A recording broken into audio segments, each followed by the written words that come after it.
Lūdzu profesoru Dagniju Blumbergu, ar kuru arī man ir bijusi ļoti sen sadarbība vides ministrijas laikā. Labdien! Atbrauc tikko no Liepājas. Mēs mēģinājām Liepājas pašvaldībām, Liepājas enerģijā arī stāstīt par šo te pašu tēmu. Un tas nosaukums manai prezentācijai ir faktiski, tātad iekavās, kā nesagraut centralizētās siltumapgādes sistēmas. Ko darīt, lai tās sistēmas netiktu sagrautas? Atkal tas pats slaids, tikai 2013. gada februārs, nāk no siltumapgādes uzņēmuma asociācijas, bet tikai, diemžēl, atkal mums jārunā par to, ka viņš nav īsti korekts, jo tāds arī ir stabiņi tā skaidrs visiem, vairs neviens, kas droši vien nav vairs jāpārliecina, ka šķelda un tās gadījumās, kas domā par energoefektīvu šķeldas izmantošanu, ka tarifs tajās ir zemāks un teiksim tās, ja mēs skatāmies uz šīm te, tad mēs vienkārši meklējam, kāds ir iemesls, kāpēc daži šie zaļie stabiņi ir iespruguši sarkanajiem zilajiem. Un tad ir 17 pašvaldības, kurās ir koģenerācija, un līdz ar to šie tarifi ir nepareizi, nekorekti, jo viņos iekšā ir oiks, un tiklīdz to oiku izņemam ārā, tā paņemam un parādam Akermaņa kunga grafiku, un tas ir grafiks Liepājas enerģijai, ko viņš publicējas oficiāli, un ja šobrīd dabasgāzes cena 205, tad šeit ir redzams, kāda starpība ir tā, ko pārējie elektroenerģijas lietotāji par megavatstundu nosponsorē Liepājas megavatstundu siltumu. Tas nozīmē to, ka faktiski šīs te grafiks, ja mēs izbeigtu ar šķērs subsīdijām un vienā jaukā dienā pamostos Latvijā, kur sakam, nē, visi maksā to, cik tas maksā, un pašvaldības mēģina savējos maz nodrošinātos atbalstīt, tad šis te grafiks būtu savādāks, un tad šie te stabiņi visi pārvietotos uz šo te galu, un faktiski parādīja to, ka teiksim, bez šķērsubsidijām tarifi ir daudz augstāki, un patiesie tarifi vienkārši viņi pašlaik šeit neparādās. Ko darīt? Šī te bilde vienkārši ļoti precīzi parāda to, sagraujam centralizēto siltumapgādi. Jo, kāpēc cilvēkam stāties priekšā, es esmu siltumenerģijas lietotājs, kāpēc man jāmaksā ir, ja es dzīvoju Rēzeknē, kāpēc man jāmaksā 53 lati, un ja Rujenā par siltumu par to pašu megavatu stundu maksā tā 32. Tad ir jautājums, kāpēc ir šāda liela starpība un no kurienes viņi rodas. Vai tāpēc, ka šitiem tie domā par energoefektivitāti un šie te ir aizmirsuši un saprot to, ka nekur jau tas enerģijas lietotājs nesprūks, gan jau viņš paliksies. Nē. Dabūsim bildes, un vienu no bildēm, pēdējām bildēm, kuras es nofotografēju, parādīšu jums, kur dabūju. Vai es nesen nofotografēju. Tātad, kas notiek? Tā ir viena māja Limbašu pagastā, kur, kā jūs redzat, šie te ir skursteņi caur ēku sienām, un neskatoties uz to, viņi ir nolēmuši siltināties. Rekur stāv siltuma izolācijas materiāls, un to liks šeit virsū. Tātad, ne tikai atdalīšanās no sistēmas, ne tikai sistēmas sagraušana, bet vēl arī klāt siltināšanas, tā gan mēs skaidri zinām, ka ja jau dzīvokļi ir atdalījušies un viņus interesē tikai viņu pašu daļa, tad tādā gadījumā viņiem nav ko satraukties, tad viņi jau arī par siltināšanu nekad nedomās. Tad ejam atpakaļ un mēģinam saprast, ko tad darīsim ar šo te tarifu. Jau no 2008. gada mēs mēģinam stāstīt Latvijas valdībai, ka pietiek un jāmēģina ir centralizētā siltumapgādes sistēma nedrīkst sagraut. Tā ir efektīvāka, gan pēc definīcijas, gan tādai ir jābūt. Tikai centralizētai siltumapgādes sistēmai ir jāmainās. Un, ja nevar savādāk to izdarīt, tad droši vien jāiestrādā likumdošanā, kādā veidā panākt to, ka šī centralizētā siltumapgādes sistēma sāk darboties efektīvi un sāk pildīt savas funkcijas. Ja mēs novilktu to te līmeņa atziņu, par kuru mēs visu laiku runājam jau no 2008. gada, un teiktu, šitie visi, tātad siltums visā Latvijā maksā vienādi, 40 lati, viņš līdz 40 lati. Ja kāds pārdod lētāk, ļoti labi. Ja tā ir dārgāk, dodam viņiem pārejas periodu, un ja šajā te pārejas periodā šie te netiek apakšā zem šiem te, es nosaucu 40 lati, pat labi 39, bet 45 lati, tad tādā gadījumā uzskatām, ka šī te centralizētā siltumapgādes sistēma ir tātad katrs, kas grib var atslēgties un nekāda likumdošana nedrīkst neļaut atslēgties un tādējādi tiek sagraut šī sistēma. Kur ir galvenā problēma? Problēma ir centralizētās siltumapgādes uzņēmumu pārliecībā par to, ka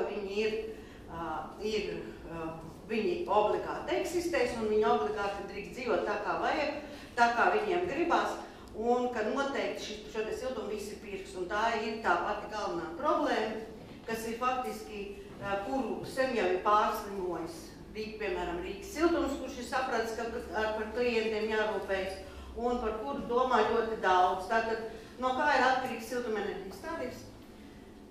Šī te daļa, kas ir ar sapkani iekrāsot, tā ir darbināšanas daļa, tā ir tā daļa, no kura faktiski ir atkarīgs no tā, kāds kurināmais tiek lietots un tā tālāk. Un tur ir iekšā gan tas, ka šķelda maksā 11 un dabasgāze 35 lati par megavatstundu, tur ir iekšā ar kādu efektivitāti strādāt, tur ir iekšā motivācija uzņēmumam darīt visu, lai to paaugstinātu, un ne jau pa vēl lūdzas bioenerģija pašā zaļā gala kreisajā stūrī, tādēļ, ka viņiem ir gāzes kondensators, ar kuru viņi 20% kurināmā patēriņa samazina. Tātad, lietojot maz lētu, zemes kvalitātes šķeldu, ir iespējams arī pašam uzņēmumam rūpēties par to, lai tarifs būtu zemāks. Un tad ir šī daļa ar kapitāla ieguldījumu un darbināšanas izmaksas, kas faktiski nav atkarīgs no tā, cik enerģijas tiek saražots.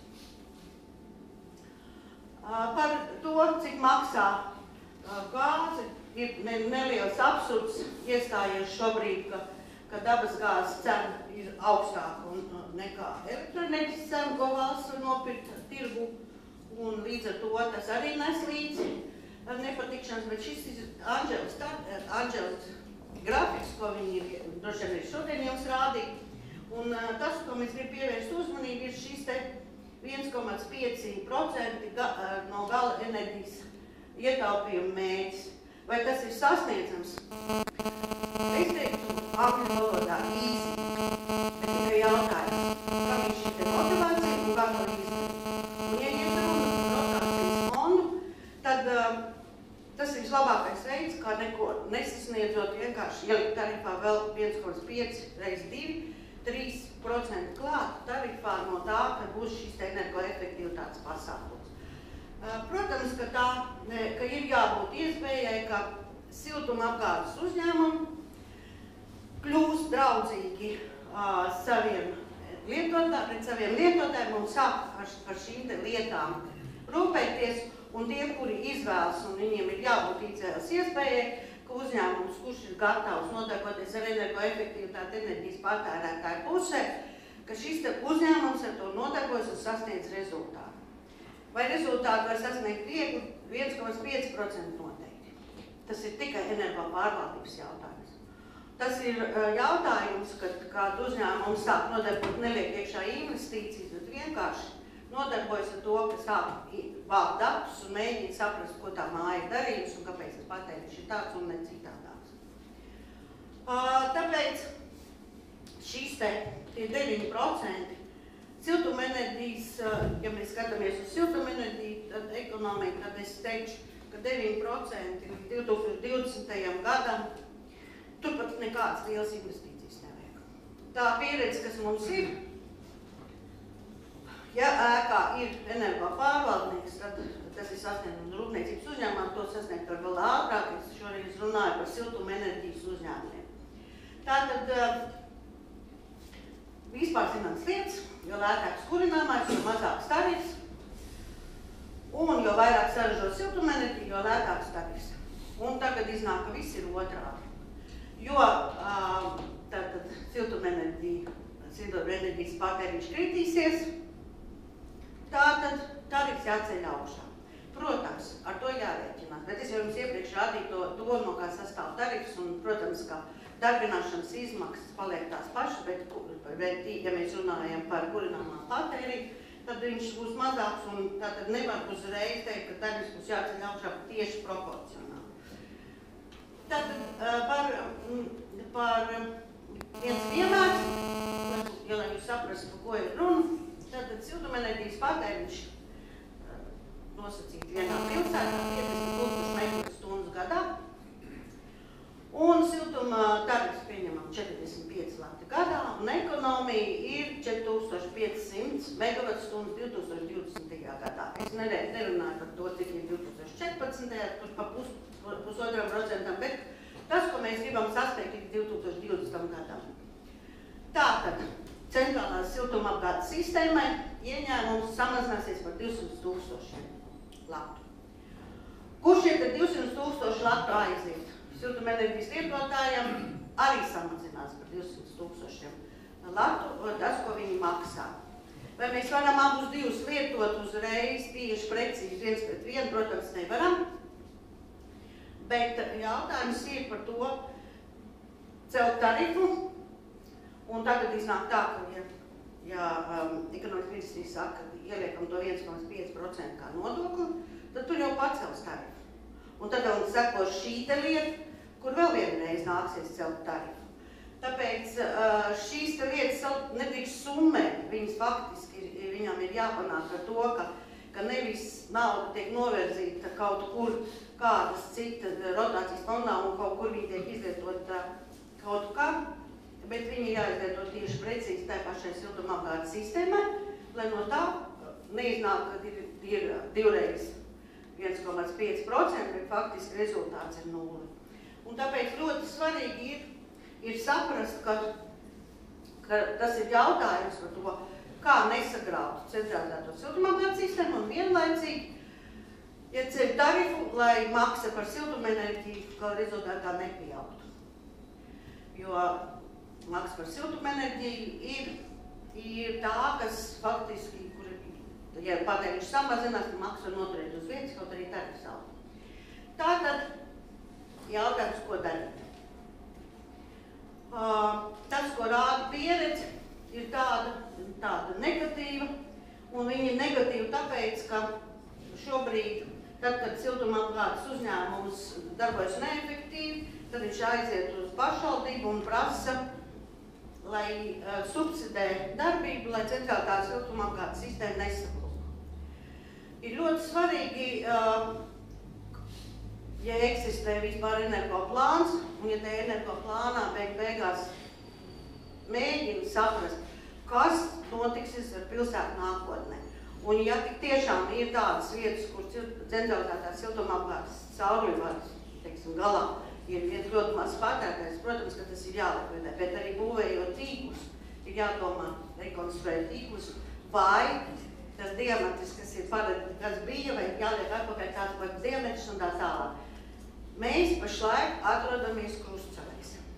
Un tās krustceles ir ļoti precīzi iezīmējušas ar to, ka, ja mēs gribam valstī saglabāt centralizētu siltumapgādes sistēmu, tas nedrīkst būt mākslīgi. Tam jābūt ir ekonomiski pamatotam. Un ekonomiski nopamatot var tikai efektīvas siltumapgādes sistēmas.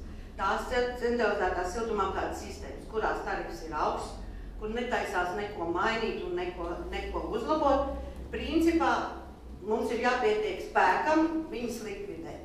Un jāsaka cilvēkiem, ka mēģināt sakārtoties un ejot uz individuālo siltumapgādi ēkās, teiksim, būvējiet daudz simts, ja stāties priekšā, piemēram, Ventspilī, kāds 200 katulis, 200 skursteņi parādās pie Ventspilī.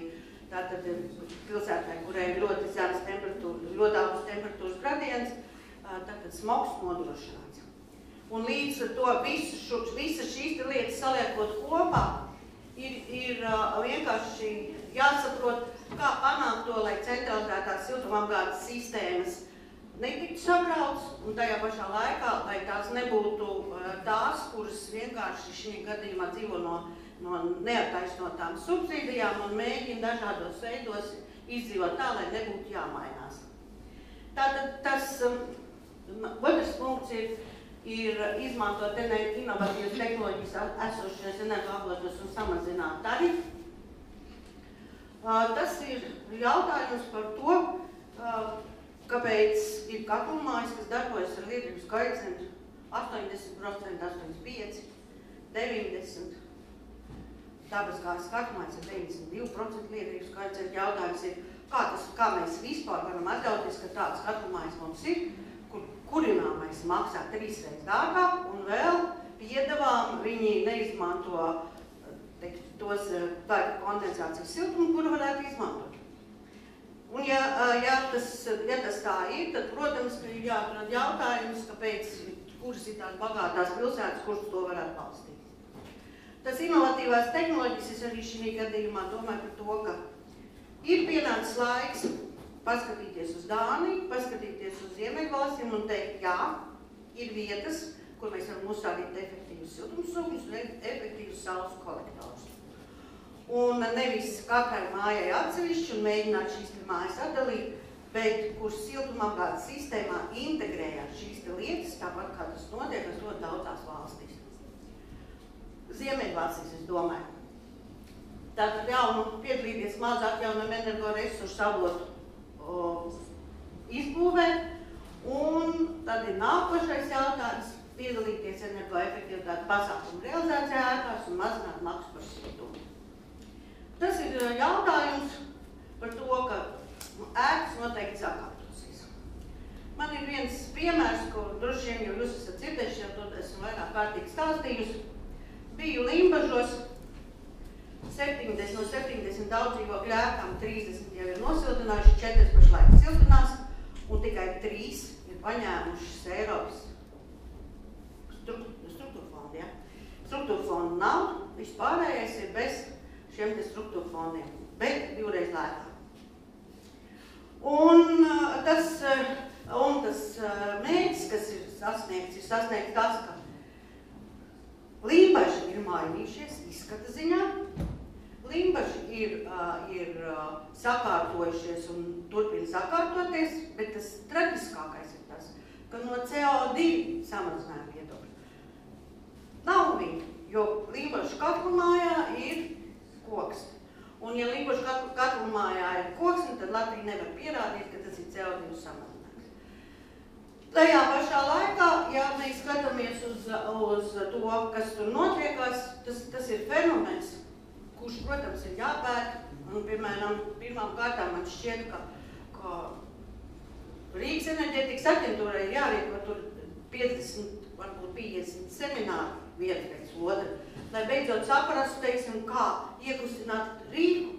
Ja Limbaži iekustēs, jo Rīgā dzīvo daudz augstāk nodrošināt cilvēku nekā Limbažos, jo Limbaži nav nekas vairāk kā ļoti, teiksim, viduvēja ienākumu, varbūt pat zemienākumu pilsētu. Un tāpēc tās pilsētas, kuras nevar nekādā veidā uzsākt šos energoefektivitātes pasākumus, principā te ir atbildes to, kas notiks tālāk. Tālāk izstāsta, ka Limbažu pilsētas katlumāja, kas ir uz šķeldu, ka viņiem nebūs jābūvē jauns katls, par ko viņi arī priecājās.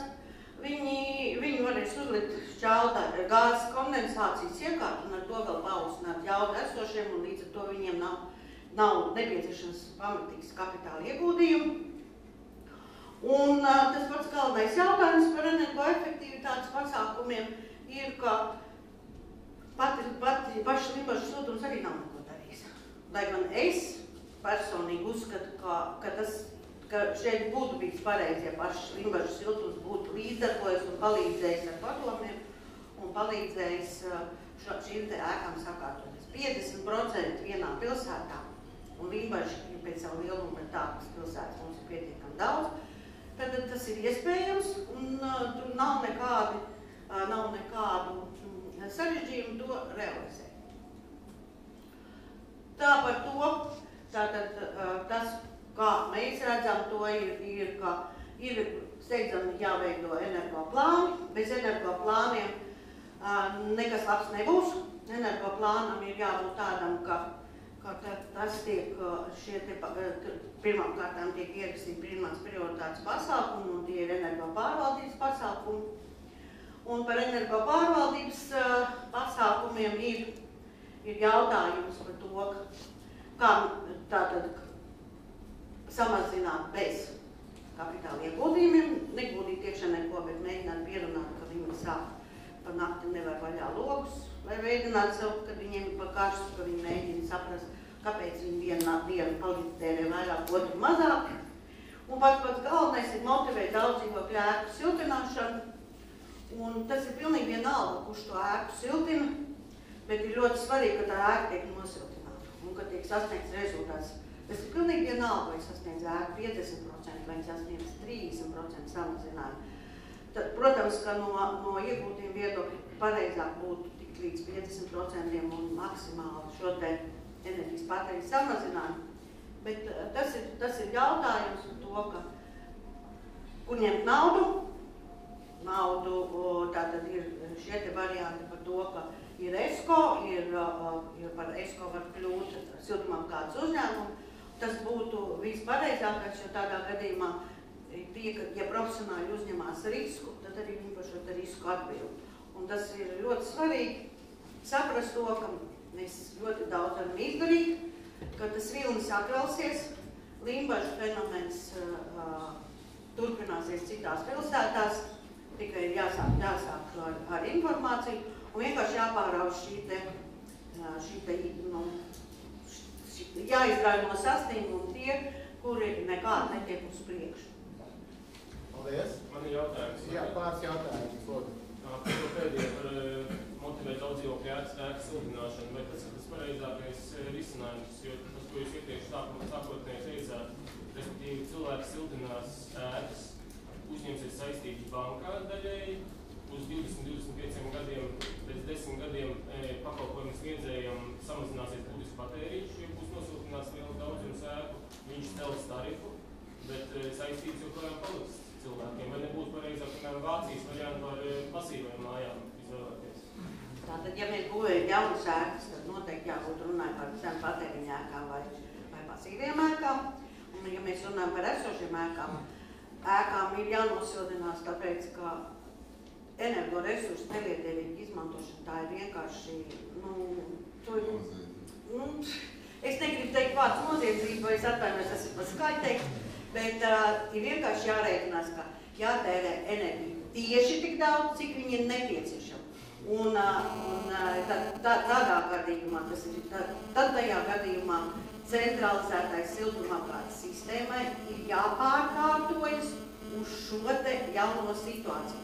Un nevis tie, kas šobrīd kūda iekšā lielos resmos cauruļvedus, kā bija iepriekš, bet viņi rēķina. Par 30% man nākotnē samazināsies slodzes, tāpēc es nepirkšu kārtu 10 megavatiem, bet es pirkšu 7 megavatus. Un cauruļvedu diametris ņemšu 2 izmērus mazāku nekā viņš ir šobrīd. Un tad tajā brīdī tam ir jāstrādā. Un tad tajā brīdī tas ir ekonomiski nopamatots.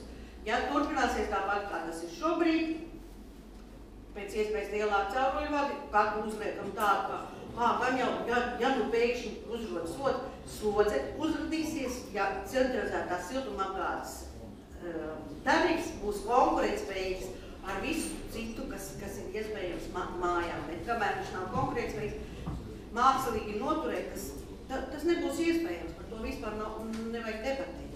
Tā, par pasīvām mājām arī nākamais runātājs mazliet parunās varbūt, bet tagad vēl 2 jautājumus, un tad iesim vispirms un tur. Jā. Alvērs novads. Dzīvoja ļoti tuvu Limbažiem, zinu iemeslu, kāpēc neizmanto Eiropas naudas. Jo tā dokumenta daudzums, kas ir nepieciešams katram projektam, ir apmēram līdzvērtīgs pussezonas apkursu materiāliem, kas aiziet katlos. Jūs domājat, tā priekšziņā? Jā, taisnīgi tā. Jo praktiski tā arī pierādījies arī Olojas novadā, kad veicot ēku siltināšanu, ir ļoti daudz pozīcijas, ko neatbalsta, bet kas ir ļoti būtisks šīs te mājas siltuma saglabāšanai. Tad jautājums ir ļoti vienkārši, kāda māja, kāpēc tāds projekts ir vajadzīgs. Tas ir viens. Otrs, es skatījos, jūs esat rēķinājušies ar šķeldu 10 lati, 11 lati. Tas ir ļoti liels optimisms, jo šobrīd šķeldas cena stāv tādā līmenī tikai tāpēc, kad Eiropas šķeldas tirgus ir nomiris. Šķeldas optimālā cena būtu tuvu pie 18-20 latiem. Tā ir ekonomiski pamatota. Līdz ar to, es domāju, daudz šie aprēķini aiziet nebūtībā. Tātad atbildi ir sekojoša. Mēs esam saistījušies ar Latvijas Universitātes Mežu fakultāti.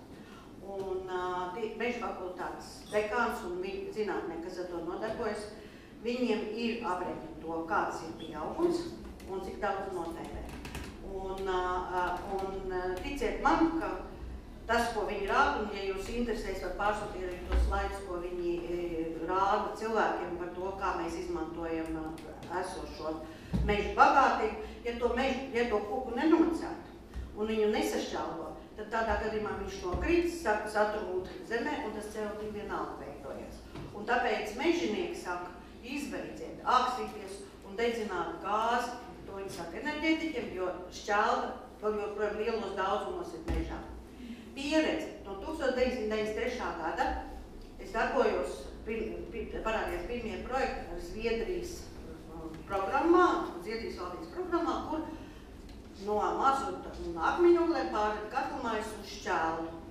Un lūk, tad es paskatījos atpakaļ, cenu izmaiņas ir tādas, ka tad maksāja šķelda 6 lati par megawatstundu, šobrīd 11 lati. Divas reizes, tad 1993. līdz 2013. 20 gadu laikā, 2 reizes. Dabasgāzes cenas izmaiņas, jūs droši vien zinat, cik būtiski viņi ir mainīsies. Ja? Nevis 2 reizes, bet kaut kur 4 reizes. Un atbild uz jūsu jautājumu ir tā, viss ir atkarīgs no mums pašiem, jo šobrīd lauka neapstrādāšana atraucīgie krūmi vispār netiek minēti, tāpēc, ka no meža jau neizved atkritums, ir tik daudz visa kā vēl joprojām iet runa par granulām no saltiem, par granulām no atkritumiem, par granulām no daudzām lietām. Mēs vispār uz to neejam, tāpēc, ka mums vēl joprojām mūsu bagātības ir tik daudz. Un ko nozīmē eksports? Eksports nozīmē salīdzinošas cenas. Tas, ko mēs varam piegādāt Dānijai vai Zviedrijai, viņi jau sen saka, tas ir mazā pirkstiņa vērts, ka principā viņi uzskata par tīru no Brazīlijas un no Kanādas. Un līdz ar to mūsu šķelda, ja mēs viņu izmantosim šeit pat, viņa mums atvieglos makroekonomiku no dabasgāzes importu. Un tāpēc tur ir tas svarīgā ziņa par to, ka par šķeldas cenām, vienkārši, es atceros, ka 93. gadā teica, kāds jūs stāties, vienšā šķelda, viņi taču palicies daudz dārgāk, un nekas jau nav noticis, tā kā šie te minējumi un šī te prognozes, kuras nav balstītas uz aprēķiniem, viņas vienkārši paliekās tikai minējuma formā.